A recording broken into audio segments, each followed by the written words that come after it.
Sir, परदेशी शिक्षणासाठी जाताना परदेशी जायचं ही क्रेज असते किंवा ज्ञानलालसा असते, तर याच्यापैकी तरी सुद्धा योग्य मार्गदर्शन तर तुम्ही काय सुचवा की कोणकोणत्या करिअरच्या विद्यार्थ्यांनी परदेशी शिक्षणाची संधी घ्यावी? हल्लीच्या जमान्यामध्ये तुम्ही म्हणता तसं एक थोडंसं क्रेज पण आहे परदेशात जाण्यामागचा, पण हे जे क्रेज फॉलो करून जी मुलं जातात ती बहुतांश वेळा ही आयदर फसवली जातात किंवा त्यांना त्यांचं म्हणावं तसं करिअर मिळत नाही. पण ॲट द सेम टाइम वाढत्या जागतिकीकरणामुळे आणि परदेशातून शिकून आलेल्या विद्यार्थ्यांना बाजारात चांगली मागणी असल्यामुळे परदेशातलं शिक्षण हे केव्हाही फायद्याचं ठरू शकतं. तर मी असं रेकमेंड करेन की प्रत्येकाने त्याबद्दलची माहिती गोळा करावी. आपलं करिअर कुठलं हवं, म्हणजे तुम्ही फार सुंदर इंट्रोडक्शन दिलीत ह्या कार्यक्रमाला की तुम्ही जे प्रश्न उपस्थित केलेत त्या सर्व प्रश्नांची त्यांनी उत्तरं स्वतःमध्ये शोधावीत, त्याच्यासाठी इन्फॉर्मेशन गोळा करावी आणि मग जर ते गेले तर मग निश्चितच त्यांना त्याचा फायदा होईल. बरं, आता भारतामधनं बाहेर जायचं तर भारताची शिक्षण पद्धती 10+2+3 अशी आहे, तर अन्य युनिव्हर्सिटीची पद्धती वेगळी असते, त्यातल्यात आपल्या जवळची पद्धती अमेरिकेची ही जी पद्धती आहे ही 12+4 अशी आहे. पण हा जो 4 वर्षाचा त्यांचा डिग्री अभ्यासक्रम असतो हा क्रेडिट बेस्ड असतो आणि हा अभ्यासक्रम हा तुम्ही 3 ते 4 वर्षांमध्ये पूर्ण करू शकता. तिथल्या एज्युकेशन सिस्टममध्ये तुम्हाला फ्लेक्सिबिलिटी मिळते. तुम्ही किती विषय एका सेमिस्टरला घ्यायचे हे तुम्ही ठरवू शकता. असं सध्या कला, वाणिज्य आणि विज्ञान या शाखांपैकी सगळ्यात अधिक संधी ही कुठल्या फॅकल्टीला? मी असं उत्तर देईन की ह्या सर्व संधी, ह्या सर्व शाखांसाठी तितक्याच चांगल्या संधी उपलब्ध आहेत. पण ह्याचा एक्सरसाइज किती जास्त मुलं करतात असं जर तुम्ही पाहाल तर विज्ञान शाखेचे विद्यार्थी हे जास्त जातात. ह्याचा अर्थ असा काढला जातो की त्या शाखेच्या विद्यार्थ्यांना संधी जास्त आहेत, पण हा अर्थ चुकीचा आहे. ही मुलं जास्त जातात किंवा कारण सुरुवातीपासूनच ती जास्त महत्वाकांक्षी असतात असं आहे. पण महत्वाकांक्षी असलेल्या कॉमर्स आणि आर्ट्सच्या विद्यार्थ्यांनाही तितक्याच चांगल्या संधी परदेशामध्ये अवेलेबल आहेत आणि त्याची जी पूर्वतयारी आहे ती सर्व विद्यार्थ्यांसाठी सारखीच आहे. त्याच्यामुळे तो एक चांगला फायदा विद्यार्थी घेऊ शकतात त्याचा. मी HSCचा स्टुडंट आहे, आता अपीयर केली आणि माझी पुढे इच्छा असली बायोटेक्नॉलॉजी ही फील्ड आहे, याच्यामध्ये माझी खूप इच्छा आहे. मग इंडियामध्ये जे काही स्कोप आहे त्याचा मला आहे, त्याची मला आठवण आहे, पण पुढे बाहेर अब्रॉडमध्ये काय त्याचा स्कोप आहे आणि त्या शिक्षणाला किती खर्च होऊ शकतो. म्हणून त्याबरोबरच आता माझी फायनान्शियल एबिलिटी जे बघून मी असं पण विचारायला हवं की पार्ट टाइम जॉब ते मला म्हणजे ते सगळं पॉसिबल आहे की नाही. बरोबर. पहिलाच प्रश्न त्यांनी फार डिटेलमध्ये विचारलेला चांगला प्रश्न आहे. बायोटेक्नॉलॉजीसाठी आता फॉर एक्झाम्पल भारतामधल्या करिअर अपॉर्च्युनिटीज ह्या थोड्या लिमिटेड आहेत आणि ज्या काही आहेत त्यांच्यामध्ये पण इन्फ्रास्ट्रक्चर जे अवेलेबल आहे ते अतिशय मूलभूत अशा प्रकारचं आहे, फार ॲडव्हान्स्ड इन्फ्रास्ट्रक्चर अवेलेबल नाही आहे. तर बायोटेक्नॉलॉजी सारख्या विषयांसाठी तुम्ही परदेशात नक्की जाऊ शकता. अमेरिकेमध्ये जर तुम्ही बायोटेक्नॉलॉजीमध्ये बॅचलर्स केलं आणि जर तुम्ही ते चांगल्या युनिव्हर्सिटीमधनं केलं तर स्कॉलरशिप आणि पार्ट टाइम जॉब्स हे दोन्ही विचारात घेतल्यानंतर साधारणपणे 8 ते 10 लाख रुपये तुम्हाला 4 वर्षाचा खर्च येऊ शकतो. म्हणजे तसं पाहायला गेलं तर 2 लाखापर्यंत वर्षाला हा खर्च हा भारतीय शिक्षण पद्धतीनंतर सुद्धा काही फार मोठा असा नाहीये आणि एज्युकेशनल लोन्स अवेलेबल असल्यामुळे हा खर्च विद्यार्थी आणि त्यांचे पालक हे स्वतःच्या सेव्हिंग्सना अजिबात हात न लावता सुद्धा कंप्लीट करू शकतात. तर अशा विद्यार्थ्यांनी हे करावं. सॅट आणि टोएफल ह्या 2 परीक्षा तरी द्याव्यात. आता 12वी तरी दिलेली आहे म्हणल्यानंतर आणि त्यानंतर तो जानेवारीमध्ये अमेरिकेमध्ये बायोटेक्नॉलॉजी करायला जाऊ शकतो. आता सर यामध्ये प्रत्येक दशकाला प्रत्येक विषयाची क्रेज पण बदलते, तर बायोटेक्नॉलॉजी आत्ता त्यांनी निवडल्यानंतर एक 4 वर्षांनी किंवा 5 वर्षांनी सुद्धा त्याचं महत्व असेल? प्रत्येक विषयाचं महत्व हे असतं आणि एखादा विषय सध्या चर्चेत आहे आणि मागच्या वेळचा विषय आता तितक्या चर्चेत नाही ह्याचा अर्थ त्याचं महत्व कमी झालेलं आहे असं नाही. जसजशी टेक्नॉलॉजी पुढे जाते तसतसे नवीन नवीन विषय समोर येतातच. पूर्वी इन्फॉर्मेशन टेक्नॉलॉजी होती, आता बायोटेक्नॉलॉजी आहे, पुढे नॅनो टेक्नॉलॉजी असेल. प्रत्येक विषय हा चिरकाळ राहणाराच विषय असतो. अजूनही लोक फिलॉन्थ्रॉफीचा अभ्यास करतात, अजूनही लोक आर्किओलॉजीचा अभ्यास करतात, सोशिओलॉजीचा अभ्यास करतात. तर हे नवीन विषय येत राहणार कारण ॲडव्हान्समेंट हे होतच राहतं. फक्त प्रत्येकाने सध्या कुठल्या विषयाची चलती आहे त्यापेक्षा मला कुठल्या विषयामध्ये जास्त इंटरेस्ट आहे त्याचा अभ्यास केला तर त्यांचं उज्ज्वल भवितव्य हे जास्त नक्की होऊ शकतं. नक्कीच. हॅलो, अमेरिकेमध्ये आर्किटेक्चरला काय स्कोप आहे बरं बरं आणि तिथे फीज किती असते किंवा आणि त्याचं इयर्स किती असतात टोटल? बरं बरं बरं. शशांक, आर्किटेक्चरचा जो कोर्स आहे अमेरिकेमध्ये तो 4 वर्षांचा बॅचलर्स डिग्री प्रोग्राम आहे आणि सॅट आणि टोएफल ह्या 2 परीक्षा जर तुम्ही व्यवस्थित दिल्या आणि चांगल्या युनिव्हर्सिटीमध्ये जर तुम्ही ऍडमिशन मिळवली तर हा संपूर्ण आर्किटेक्चरचा कोर्स सुद्धा तुम्ही 8 ते 10 लाख रुपयांमध्ये कंप्लीट करू शकता जर तुम्ही तुमचं फायनान्शियल प्लॅनिंग व्यवस्थित केलं तर. बरोबर. आता सीईटी या एक्झाम नंतर बऱ्याच जणांना समस्या येते की बरोबर. आता काय एवढे गुण तर नाही हाती लागले, तर त्यांच्यासाठी तुम्ही काय सल्ला द्याल? हा एक अतिशय मोठा वर्ग आहे ज्याला मला ह्या कार्यक्रमाच्या माध्यमातून ऍड्रेस करावंसं वाटतं. सीईटी मग ती इंजिनिअरिंगची असो किंवा मेडिकलची असो, इंजिनिअरिंगसाठी ती AI असो किंवा कुठलीही असो, ही प्रचंड प्रमाणात कॉम्पिटिटिव्ह झालेली आहे आणि खूप चांगल्या विद्यार्थ्यांना सुद्धा त्यांच्या मनाजोगं करिअर ह्या परीक्षेद्वारे मिळत नाही. त्या विद्यार्थ्यांनी ह्या गोष्टीची कल्पना अगोदरच करून 11वी 12वी मध्ये सॅट आणि टोएफल ह्या परीक्षा देऊन त्यांचा अमेरिकेतला शैक्षणिक पर्याय हा तयार ठेवावा आणि त्याच्यानंतर ही सीईटीची परीक्षा द्यावी. जर सीईटीच्या परीक्षेत त्यांना मनाजोगं यश मिळालं तर मग अमेरिकेचा पर्याय त्यांनी कदाचित पुढे जाऊही नये. पण जर सीईटीमध्ये अपयश आलं तर मग कुठेतरी BSc कर किंवा कुठेतरी खराब इंजिनिअरिंग कॉलेजमध्ये लाखो रुपये डोनेशन देऊन इंजिनिअरिंग कर. अशापेक्षा अमेरिकेमध्ये त्यांना निश्चितच खूप चांगलं करिअर मिळू शकतं आणि ह्या वर्गाने ह्या पर्टिक्युलर ऑप्शनचा विचार करणं आणि तोही 11वी 12वीत असतानाच करणं हे त्यांच्या दृष्टीने फार आवश्यक आहे. माझा असा प्रश्न होता की मी आता 12वी झालेलो आहे पण मागच्या वर्षी 12वी झालोय, सध्या BSc करत आहे पण मला सीईटीत कमी गुण मिळाल्यामुळे फक्त BSc हा एकच ऑप्शन राहिला होता. तर मला संरक्षण शास्त्र किंवा अप्लाइड इंजिनिअरिंग यामध्ये करिअर करायचं आहे. तर काही ऑप्शन आहेत का आणि परत भारतात येण्याच्या दृष्टीने काही पर्याय आहेत का असं विचारायचं होतं मला. आदित्य, तुमची जी केस आहे त्याच केसबद्दल मी आता तुम्हाला सांगितलं की सीईटी मध्ये कमी गुण मिळाल्यामुळे गुणी विद्यार्थी सुद्धा जेव्हा BSc करतात आणि स्वतःच्या आवडीचा विषय सोडून देतात त्यापेक्षा देश सोडणं हे केव्हाही चांगलं असं मी म्हणेन. अमेरिकेमध्ये तुम्हाला अप्लाइड इंजिनिअरिंग किंवा इंजिनिअरिंग मॅनेजमेंट ह्या विषयावर बॅचलर्ससाठी खूप अपॉर्च्युनिटीज अवेलेबल आहेत. अजूनही जर तुम्ही सॅट आणि टोएफल दिली तर साधारणपणे लवकरात लवकर तुम्ही जानेवारीमध्ये अमेरिकेत जाऊ शकता आणि आतापर्यंत तुम्ही BSc मध्ये जे काही विषय शिकलेले आहात त्या विषयांचं तिकडे क्रेडिट ट्रान्सफर तुम्हाला तिकडे मिळू शकतं आणि हा 4 वर्षाचा कोर्स तुम्ही साधारण 2.5 ते 3 वर्षांमध्ये पूर्ण करू शकता. बरं. आणि त्यांचा पुढचा जो प्रश्न होता की पुन्हा भारतात येऊन करिअर करण्यासाठी कुठल्या फील्ड्स चांगल्या आहेत हा प्रश्न मला अनेक वेळा विचारला जातो. सध्याचे जागतिकीकरण पाहता मी याचं उत्तर असं देईन की प्रत्येक विषयामध्ये आज भारतामध्ये परत आल्यानंतर सुद्धा स्कोप खूप जास्त आहे. कारण पहा, प्रत्येक कंपनी ही आज मल्टीनॅशनल झालेली आहे. 20 वर्षापूर्वी फक्त मोठ्या कंपनीज मल्टीनॅशनल होत्या पण आज अगदी लहान लहान कंपनीजना सुद्धा त्यांचा पसंत वाढवत आहेत. बरं, इंडियामध्ये BPO इंडस्ट्री खूप मोठ्या प्रमाणात वाढते. अशा वेळी ह्या कंपनीजना जर असे काही विद्यार्थी मिळाले ज्यांचं शिक्षण अमेरिकेमध्ये झालेलं आहे तर ते त्यांच्या क्लायंट्सच्या दृष्टीने आणि त्यांच्या दृष्टीनेही तेव्हाही चांगलं राहणार आहे. त्याच्यामुळे परदेशातून शिकून आलेल्या विद्यार्थ्यांना कुठल्याही विषयामध्ये भारतामध्ये आजच्या तारखेला खूप चांगला स्कोप आहे असं मी मत मानेन. फक्त जे एकदम हाय टेक्नॉलॉजी कोर्सेस आहेत जसं नॅनो टेक्नॉलॉजी आहे, बायोटेक्नॉलॉजी आहे, तिथे आपलंच इन्फ्रास्ट्रक्चर थोडंसं कमी पडत असल्यामुळे त्यांना थोडासा तो सेटबॅक असेल पण बाकी प्रत्येक विषयामध्ये ते चांगलं करू शकतो. मॅडम, माझा मुलगा 12वी होऊन आता हॉटेल मॅनेजमेंट करतोय. तर त्याला आत्ता वाटतंय 2 वर्ष त्याची झाली आहेत, त्याला आत्ता वाटतंय की आपण आता ऑटोमोबाईल इंजिनिअरिंग मध्येच करायला हवं होतं आणि ते इथल्या देशात नाही बाहेरच्या देशात करायची इच्छा आहे त्याला. त्यांनी टोफेल दिली आहे, एकदा सॅट पण दिली आहे पण त्याच्यात त्याचा 1800 स्कोअर काहीतरी कमी पडला म्हणून मग त्या सरांनी सांगितलं कन्सल्टिंगच्या की तुला चांगली युनिव्हर्सिटी मिळणार नाही तर पुन्हा एकदा ट्राय कर.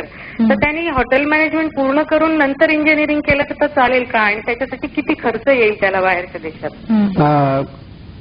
पहा, म्हणजे पुन्हा ऑटोमोबाईल इंजिनिअरिंग करायचं होतं पण इथे मिळालं नाही म्हणून हॉटेल मॅनेजमेंट करावं लागलं. सॅटचा स्कोर जर 1800 असेल तर तो एक अतिशय चांगला स्कोर आहे आणि ह्या स्कोरला त्याला चांगल्या युनिव्हर्सिटीमध्ये ऑटोमोबाईल इंजिनिअरिंगमध्ये ऍडमिशन अजूनही मिळू शकते. फक्त हॉटेल मॅनेजमेंट केलेलं असल्यामुळे त्याचे क्रेडिट ट्रान्सफर होऊ शकणार नाही, त्याच्यामुळे त्याला 3-3.5 वर्षाचा अभ्यास हा अजूनही करावा लागेल. सॅट आणि टोएफल दिलेली असेल तर त्यांनी ताबडतोब युनिव्हर्सिटीजना अप्लाय करायला चालू करावं. जुलै किंवा जानेवारीमध्ये तो अमेरिकेत जाऊ शकतो आणि खर्च हा साधारणपणे 8 ते 10 लाख रुपयांमध्ये तो मॅनेज करू शकतो. बरोबर. म्हणजे आत्ताचं जे हॉटेल मॅनेजमेंट त्यांनी पूर्ण करण्यापेक्षा म्हणजे वेळ जास्त, कारण हे दोन एकदम वेगळे वेगळे फील्ड आहेत. म्हणजे हॉटेल मॅनेजमेंट आता 4 वर्षाचं करायचं, नंतर 4 वर्षाचं ऑटोमोबाईल इंजिनिअरिंग करायचं, मग पुढे नक्की काय करायचं, कारण हे दोन्ही अजिबात कनेक्टेड फील्ड्स नाही आहेत. बरोबर. मग त्यांनी जर आता 4 वर्षाचं हॉटेल मॅनेजमेंट पूर्ण केलं तर मग त्याच फील्डमध्ये त्यांनी पुढे करावं. आणि पार्ट टाइम जॉब करून तिथे अशा पद्धतीचं शिक्षण घेणं हे शक्य असतं का आणि ते कुठल्या क्षेत्रात अधिक शक्य आहे? प्रत्येक क्षेत्रामध्ये हे शक्य आहे. पार्ट टाइम जॉब हा अमेरिकेत जाणारा प्रत्येक भारतीय विद्यार्थी हा करतोच करतो. आठवड्यातून 20 तास त्यांना काम करायला मुभा असते आणि त्या 20 तासांमध्ये ते लोक तिथला राहण्याचा खर्च हा रिकव्हर करू शकतात आणि त्याशिवाय त्यांना स्कॉलरशिप्स मिळतात. म्हणजे हे दोन्ही कनेक्टेड गोष्टी आहेत.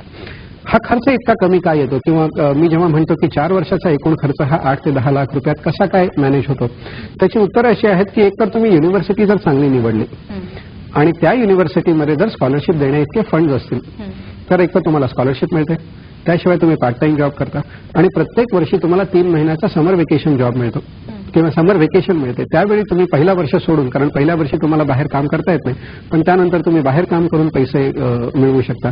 आणि हे जर सगळं तुम्ही व्यवस्थित मॅनेज केलं आणि त्याच्यासाठी जर तुम्ही व्यवस्थित गायडन्स घेतला तर तुमचे लाखो रुपये हे वाचू शकतात. आणि म्हणूनच हे शिक्षण हे प्रत्येकाच्या आवाक्यातलं आहे असं मला सांगा. मी आता 12वीची कॉमर्स मधून एक्झाम देते, तर मला सॅट आणि डॉल्फिन याच्या परीक्षा आहेत ना, त्या कुठून द्यायच्या आणि त्याच्याबद्दल थोडी इन्फॉर्मेशन हवी होती, ती मला मिळेल का? जरूर. सॅट ही परीक्षा आणि TOEFL is test of English as a foreign language, ह्या दोन्ही परीक्षा त्यांना मुंबईला देता येतात. टोएफल ही परीक्षा कम्प्युटरवर घेतली जाते, त्यामुळे त्या रोज परीक्षा असतात, ती तुम्ही कधीही तुमची डेट बुक करून घेऊ शकता. सॅट ही परीक्षा ही निर्धारित वेळेवरच घेतली जाते, ते त्याच्यासाठी तुम्हाला एक्झामिनेशन सेंटरमध्ये जावं लागतं इतर परीक्षांसारखं. ह्या परीक्षा वर्षातून 6 वेळा घेतल्या जातात. तर जून आणि जुलैमध्ये ह्या परीक्षा मुंबईमध्ये घेतल्या जाणार आहेत, त्याच्यासाठी ते बसू शकतात. बरोबर. स्कॉलरशिपसाठी कसं त्यापर्यंत पोहोचू शकतात हे विद्यार्थी? म्हणजे बरेचसे आता नेटवरनं वगैरे माहिती काढतात, पण तुम्ही एक हुकमी त्यांना की काय द्याल? की ही इन्फॉर्मेशन आजच्या तारखेला इंटरनेटवर अवेलेबल आहे, पण अनालिसिस जे आहे इन्फॉर्मेशनचं ते मात्र करताना एक्सपिरियन्स हा आवश्यक आहे. जसं आजारी पडल्यानंतर डॉक्टरकडे जाणं आवश्यक आहे आणि मेडिकलची पुस्तकं वाचून स्वतःवर उपचार करणं हे धोकादायक ठरू शकतं, तसंच ह्या डेलिकेट फील्डमध्ये स्वतःहून इन्फॉर्मेशन गोळा करून स्वतःवर प्रयोग करणं हे कदाचित कधी कधी चुकीचं होऊ शकतं. चांगल्या करिअर ऍडवायझरचा सल्ला घेणं हे केव्हाही त्यांच्या हिताचं ठरतं. पण नॉर्मली असं असतं की अमेरिकेमध्ये साधारणपणे 3,500 विद्यापीठं आहेत, त्यातल्या फक्त 100 ते 120 विद्यापीठांमध्येच चांगल्या स्कॉलरशिप ऑपॉर्च्युनिटीज आहेत. तर त्याच विद्यापीठांमध्ये जावं आणि त्या विद्यापीठांमध्ये जाण्या इतकी गुणवत्ता तयार करावी, ती काही फार मोठी नाहीये. म्हणजे साधारणपणे 12वीला 55-70 ते 60% असणारे विद्यार्थी सुद्धा चांगल्या विद्यापीठांमध्ये ऍडमिशन मिळवतात, कारण मार्कांच्या शिवाय इतर गोष्टींना तिथे जास्त महत्त्व दिलं जातं.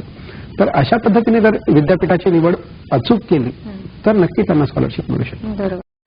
माझी मुलगी 12वी कॉमर्सला आहे, तिला आता ग्राफिक्सचा कोर्स करायचा आहे, तर त्यासंबंधी मला माहिती पाहिजे होतं. तो किती वर्षाचा कोर्स आहे आणि फी किती असते, आणि 11वी नंतर तुम्ही म्हणता की सुरुवात करायची, पण मग ती कशी काय करावी तिला? 11वी आणि 12वी ह्या 2 वर्षांमध्ये विद्यार्थ्यांनी सॅट आणि टोएफल ह्या 2 परीक्षा देऊन ठेवाव्यात. 12वीच्या सुरुवातीला त्यांनी अमेरिकन विद्यापीठांमध्ये अप्लाय करावं आणि साधारणपणे 12वीच्या एंडपर्यंत त्यांना त्यांच्या ऍडमिशन्स मिळून गेलेल्या असतात. म्हणजे विद्यार्थी 12वीच्या परीक्षेला जायच्या अगोदर त्याला त्याच्या अमेरिकन युनिव्हर्सिटीमधनं ऍडमिशन आलेली असते, त्याच्यामुळे तो रिलीव्ड असतो की बाबा मला एक करिअर तर माझं फ्री झालेलं आहे. ग्राफिक डिझायनिंगच्या कोर्सेससाठी अनेक विद्यापीठांमधून हे कार्यक्रम केले जातात. दोन पद्धतीचे कार्यक्रम असतात. एक कम्प्युटर एडेड डिझाईन किंवा कम्प्युटर ओरिएंटेड कोर्सेस असतात आणि दुसरे आर्ट ओरिएंटेड कोर्सेस असतात. आर्ट ओरिएंटेड कोर्सेसमध्ये कम्प्युटर्सचा वापर शिकवला जातो, पण आर्टिस्टिकली डिझाईन कसं करावं.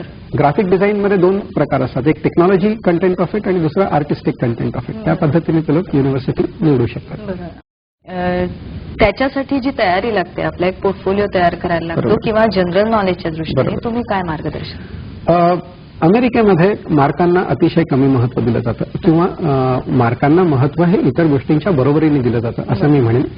भारतामध्ये कसं आहे की प्रत्येक गोष्ट ही तुमच्या मार्कांवर अवलंबून असते, त्याच्या पलीकडचा चेहरा कोणीच पाहत नाही. अमेरिकेमध्ये तुमचं संपूर्ण पर्सनॅलिटी तपासली जाते आणि त्यासाठी तुम्हाला काही निबंध लिहायला सांगितले जातात. तुमच्याकडनं रेकमेंडेशन लेटर्स मागवली जातात. तुम्ही तुमच्या करिअरबद्दल किती फोकस्ड आहात ते पाहिलं जातं. तुमचं फॅमिली बॅकग्राऊंड पाहिलं जातं. तर ह्या सगळ्या गोष्टींचा जो पोर्टफोलिओ तुम्ही म्हणता तो पोर्टफोलिओ तयार करणं हे एकूण ऍप्लिकेशन प्रोसेसमधला एक प्रचंड महत्वाचा असा हा एक टप्पा आहे. हा पोर्टफोलिओ जर त्यांनी व्यवस्थित केला तर अतिशय ॲव्हरेज विद्यार्थी सुद्धा केवळ त्यांची इच्छाशक्ती प्रचंड आहे हे जर ते लोक कन्व्हिन्स करू शकले तर चांगल्यातल्या चांगल्या विद्यापीठांमध्ये जाऊ शकतात. माझा असा प्रश्न आहे की आपण तुम्ही सांगितलं की सायन्सने परदेश शिक्षणासाठी खूप संधी आहेत, तर तुम्ही आर्ट्सने किती संधी आहेत ते सांगा ना. म्हणजे आर्ट्सला 85% स्कोर केला तर पुढे काय करता येईल किंवा बाहेरच्या संधी किती आहेत ते सांगा ना. बरं. अगोदरच सांगितल्याप्रमाणे आर्ट्सलाही तितक्याच संधी आहेत जितक्या सायन्सला आहेत. फक्त सायन्सचे विद्यार्थी हे जास्त एक्सरसाइज करतात हा ऑप्शन. आर्ट्समध्ये प्रत्येक विषयामध्ये, मग तो इकॉनॉमिक्स असेल, सोशिओलॉजी असेल, सायकोलॉजी असेल, ह्या सर्व विषयांमध्ये ह्या विषयांना तिकडे सायन्स असंच म्हणलं जातं किंवा ह्याच्यामध्ये केलेलं ग्रॅज्युएशन पण त्याला BS किंवा बॅचलर ऑफ सायन्स असंच म्हणलं जातं आणि ह्या कोर्सेसमध्ये ते लोक नक्कीच चांगला करिअर करू शकतात. म्हणजे भाषाविषयी समजा एखाद्याला विचारायचं असेल तर तुम्ही काय मार्गदर्शन कराल की भाषेला त्या युनिव्हर्सिटीप्रमाणे महत्व असेल ना. अमेरिकेमध्ये प्रत्येक युनिव्हर्सिटीमध्ये TOEFL ही परीक्षा विद्यार्थ्यांनी देणं हे कंपल्सरी असतं. तुमचं इंग्लिश लँग्वेजवरचं प्रभुत्व ह्या परीक्षेमध्ये तपासलं जातं. पण साधारणपणे 11वी 12वी क्लिअर झालेले ज्यांना 10वीमध्ये इंग्लिश या विषयामध्ये 50-60 पेक्षा जास्त मार्क आहेत ते लोक ही परीक्षा आरामात पास करू शकतात.